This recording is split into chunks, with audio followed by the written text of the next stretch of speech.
Kamusta mga kaibigan? Ako si #WalkWithLan at maligayang pagdating sa ating channel kung saan hinahatak natin ang katotohanan mula sa balita at dinidiktik natin ito tulad ng kape sa umaga. Mainit, matapang at siguradong magpapagising sa inyo. Ngayon, pag-usapan natin ang isang balitang nagpagulat sa buong Pilipinas.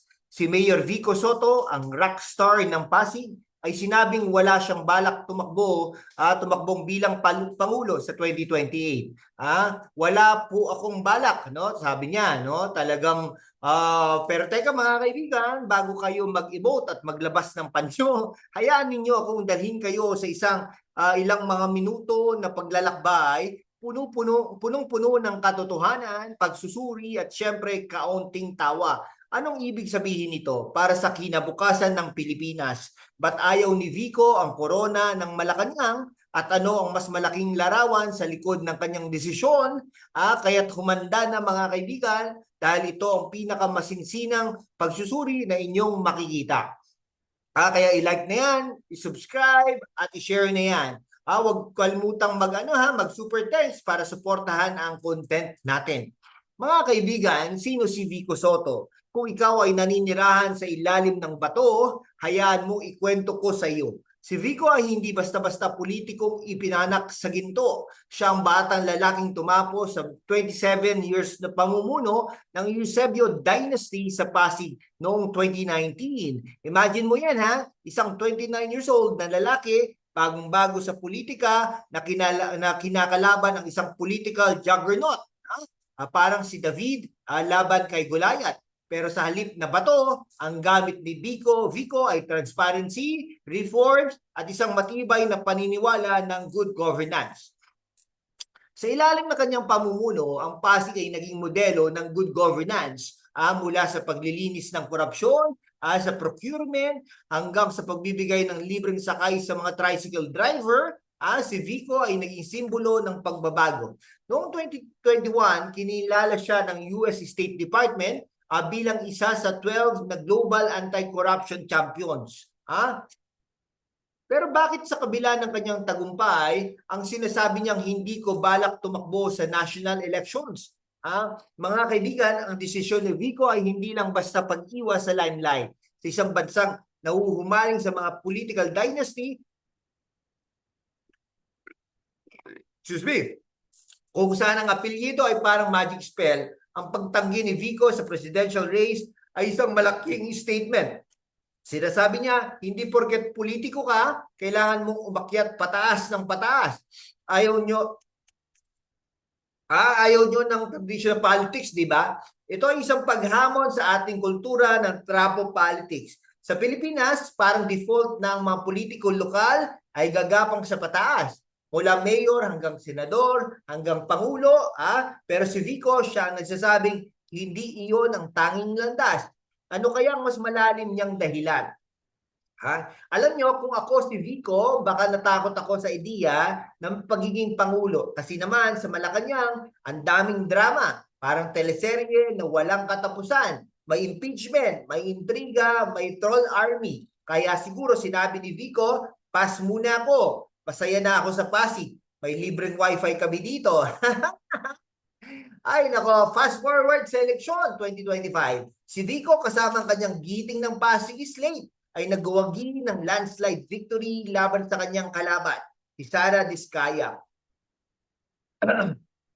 Ayon sa balita, ang kampanya ni Diskaya ay puno ng pera, charity drives, soup kitchens, medical missions. Sabi nga ng Rappler, bilyon-bilyon ang ginastos ng kabilang kampo. Pero si Vico, siya ang patunay ng prinsipyo ay mas malakas kaysa sa pera. Ang giting ng Pasig ay hindi lang nananalo. Sila ang nag-sweep ng eleksyon kahit ang nobody na si Paul Senogat, isang consular candidate, ay tinalo ang dating beauty queen na si Shamsay Supsupli. Sabi ni Senogat, malaking factor ang suporta ni Vico. Pero higit sa lahat, ang kanilang data-driven at people-centric na kampanya ang nagdala sa tagumpay. Pero teka mga kaibigan, may plot twist. Isang linggo pagkatapos ng kanyang proclamation, may naghain ng disqualification case laban kay Vico. No? Ayon sa Inquirer, si Curly Vizcaya, asawa ng kanyang kalaban, ang nag-file ng kaso na nagsasabing may misinformation sa sulat ni Vico sa COMELEC tungkol sa conflict of interest ng kanyang kalaban. Pero alam nyo, parang pelikula, no? Paulit-ulit ng script. Kapag natalo sa botohan, disqualification case agad ang kasunod. So bakit kailangan gawin ito? Hindi ba't malinaw na ang Pasigueños ay si Vico ang gusto? It's 3 years. We will strengthen the changes and reforms. Sa halip na magmalaki, ang focus ni Vico ay ang institutionalization ng reforms. Ibig sabihin, gusto niyang gawing permanente ang kanyang mga pagbabago. Hindi para sa kanyang legacy, kundi para sa susunod na henerasyon. Alam niyo, kung ako ang kalaban ni Vico, baka sinabi ko na lang, Mayor, ikaw na lang ang magpresidente. Huwag mo na akong kalabanin, nakakahiya. Pero seryoso ang disqualification case na ito, para pag-ibig na hindi mutual. Kahit anong gawin mo, hindi ka mananalo. No? Ayan, shout out sa ating mga estudyante dyan. Shout out. Okay, kung nag-enjoy kayo sa ating talakayan, i-hit nyo na yung like button at i-subscribe ang channel natin. Huwag kalimutang i-share sa mga kaibigan nyo na fan ni Vico o kahit sa mga hindi fan para ma-convert natin sila, no? At syempre, mga kaibigan, kung gusto nyo suportahan ang content natin, magpadala ng super thanks, kahit piso, malaking tulong yon.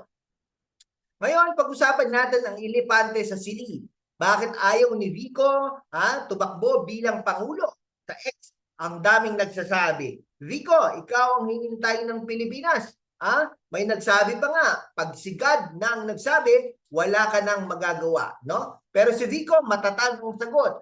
Wala po akong balak. No? Sa isang panayam sa ABS-CBN, sinabi ni Vico na mas gusto niyang mag-focus sa kanyang ginagawa ngayon.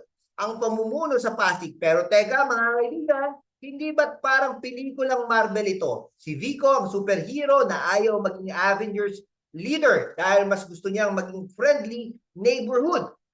Talagang parang Spider-Man, no? Sa mas malalim na pagsusuri, ang desisyon ni Vico ay isang pagtanggi sa tradisyonal na politika. Sa Pilipinas, ang politika ay parang laro ng trono, puno ng intriga, dynasties at pagpapakita ng kapangyarihan. No? Si Vico sa kabilang banda ay nagsasabing ang tunay na leader ay hindi na kailangan maging pangulo para magbago ang sistema. Ang kanyang focus sa institutional reforms tulad ng transparent, procurement at merit-based governance, no, ay nagpapakita na mas mahalaga sa kanya ang legacy ng pagbabago kaysa sa personal na ambisyon. Pero may isa pang anggulo, ang pressure ng national politics. Ang pagiging pangulo ay hindi biro. Isipin mo, kailangan mong harapin ang mga trolls sa social media, ang mga political dynasty at ang mga international criminal court pangaminsan. Okay, si Vico bilang isang reformist ay alam ng national stage ay maaaring maging hadlang sa kanyang prinsipyo. No, isang araw, 2019, nakaupo raw si Vico sa isang maliit na kainan sa Pasig. Kumakain ng tapsilog. Wow, sarap noon May lumapit sa kanya at sinabi, Mayor, ikaw ang susunod na Pangulo. Alam niyo ang susunod, alam niyo ang sagot ni Vico? Kuya, ubusin ko muna ang tapsilog Ayan, pero seryoso, ang puwertong ito ay nagpapakita ng kanyang pagiging grounded. Hindi siya nauhumaling sa kapangyarihan at iyon ang dahilan kung bakit siya minamahal ng marami. Alam nyo, kung si Vico ang magiging Pangulo, baka Malacanang ay maging open 24/7 tulad ng 7-Eleven. Magkakaroon ng libreng wifi, transparent budget, at baka pati ang presidential car ay electric bike na lang. Pero teka, baka rin naman sabihin ni Vico, ayoko nga, masyadong magulo ang Malacanang. Wala pang aircon sa ibang kwarto. Ngayon mga kaibigan, tignan natin ang mas malaking larawan. Ang desisyon ni Vico ay hindi lang tungkol sa kanya. Ito ay tungkol sa kinabukasan ng ating politika. Sa Pilipinas, ang mga dynasties tulad ng Marcoses at Dutertes ay parang mga sequels ng pelikula, paulit-ulit, pero iba lang ang cast, no? Pero si Vico, siya ang indie film na nagwawagi sa festival dahil sa kanyang authenticity. Ang kanyang mga reforms sa Pasig, mula sa mas malaking budget hanggang sa mas transparent na pamahalaan, ay nagpapakita ng posible na ang pagbabago sa lokal na antas. Pero ang tanong, paano natin dadalhin ang Vico-style governance sa national level kung ayaw niya mismo ang tumakbo? Ang sagot ay nasa sa atin. Si Vico ay nasasabi na hindi natin kailangan ng isang savior tulad ng sinabi niya sa Rappler. Ang tunay na pagbabago ay nangyayari kapag ang ordinaryong Pilipino ay sumusuporta sa mga leader na may prinsipyo. Ang kanyang giting ng Pasig Slate ay patunay nito. Kahit walang bilyon-bilyong budget, nananalo sila dahil suporta ng tao. Pero may hamon din ha. Ang sistema ng politika natin ay puno ng hadlang. Halimbawa, ang disqualification case laban kay Vico ay nagpapakita kung gaano kahirap labanan ang mga lumang puwersa. No? Sa kabilang banda, ang tagumpay ni Vico ay nagbibigay inspirasyon sa mga bagong leader tulad ni Paul Serugat na nanalo bilang councilor dahil sa kanyang data-driven na kampanya. Alam niyo, kung ang politika ay isang laro ng chess, si Vico ang knight na gumagalaw ng kakaiba, hindi predictable, pero laging may plano. Samantalang ang ibang politikong trapo, pawn lang sila, umaasa sa reyna ng dynasty. So ano ang susunod para kay Vico? Sa kanyang ikatlo at huling termino bilang mayor, sinabi niya na gusto niyang gawing permanente ang kanyang mga reforms.